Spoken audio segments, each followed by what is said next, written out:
नमस्कार, आप देख रहे हैं माई भारत में हूँ आपके साथ स्नेहा तिवारी।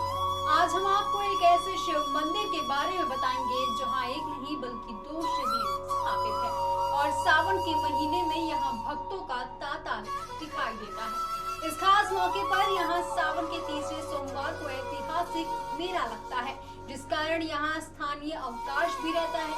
और क्या कुछ है इस मंदिर की खासियत, देखिए हमारी इस रिपोर्ट में। शहर से करीब 8 किलोमीटर दूर यमुना की तलहटी में कैलाश सिकंदरा क्षेत्र स्थापित है। इस मंदिर की पूजा करने वाले एक परिवार के हैं। अब उनकी 13वीं पीढ़ी भगवान शिव की सेवा में लगी हुई है। यहाँ हर सोमवार को भीड़ उमड़ती है और सावन के महीने में इतनी भीड़ होती है कि नेशनल हाईवे तक को बंद करना पड़ता है। इस दिन जिला प्रशासन द्वारा स्थानीय अवकाश भी रखा जाता है। इसके साथ ही मान्यता ये भी है कि भोलेनाथ से उनके भक्त जो भी मनोकामना मांगते हैं वो जरूर पूरी होती है। आगरा के यमुना किनारे कैलाश महादेव मंदिर में 2 शिवलिंग स्थापित है। कहा जाता है कि त्रेता युग में भगवान परशुराम और उनके पिता ऋषि जयदग्नि ने अपनी तपस्याओं से भगवान शिव को प्रभावित कर कैलाश पर्वत से उन्हें यहाँ लाए थे। तभी से ये जुड़वा ज्योतिर्लिंग यहाँ स्थापित है। कैलाश मंदिर में महंत बताते हैं कि त्रेता युग में परशुराम और उनके पिता ऋषि जयदग्नि कैलाश पर्वत पर भगवान शिव की आराधना करने गए।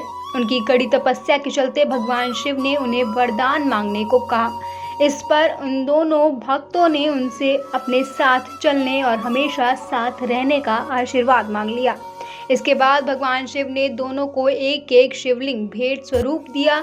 जब दोनों पिता पुत्र अग्रवन में बने अपने आश्रम रेणुका के लिए चले तो आश्रम से 4 किलोमीटर पहले ही रात्रि विश्राम को रुके और फिर सुबह की पहली बेला में हर रोज की तरह नित्य क्रम के लिए गए। इसके बाद ज्योतिर्लिंगों की पूजा करने के लिए वहां पहुंचे तो 2 जुड़वा ज्योतिर्लिंग वहीं पृथ्वी की जड़ में समा गए।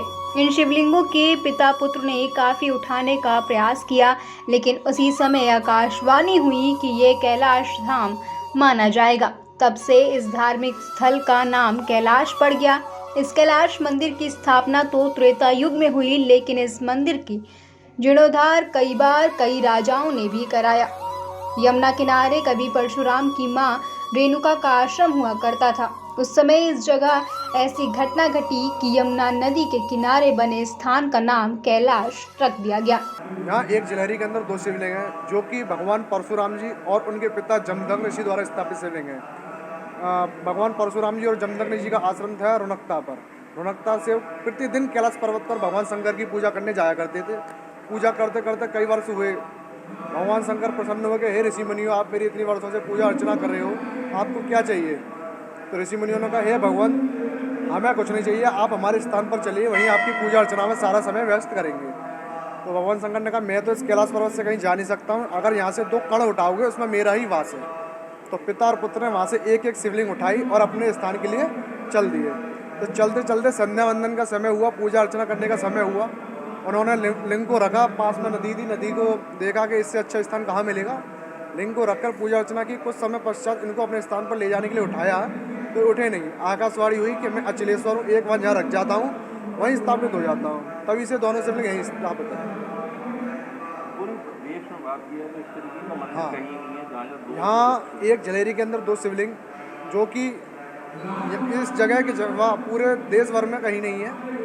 यही सबसे ज़्यादा मान्यता यहाँ की यही है कि एक जलेरी के अंदर 2 शिवलिंग हैं। सावन के सोमवार चल रहे हैं तो लोग यहाँ पूजा अर्चना करते हैं, क्या मान्यता है लोगों की? यहाँ की मान्यता यह है कि यहाँ जो लोग सच्चे मन से जो मांगते हैं वो अवश्य पूरा होता है। और इसीलिए यहाँ सावन का तीसरा सोमवार जो होता है कैलाश मेला लगता है, जो कि इसी मंदिर का होता है। इस मेले पर पूरे आगरा में सरकारी दफ्तरों की छुट्टियाँ होती हैं। आगरा से माई भारत के लिए ब्रिजभूषण की रिपोर्ट।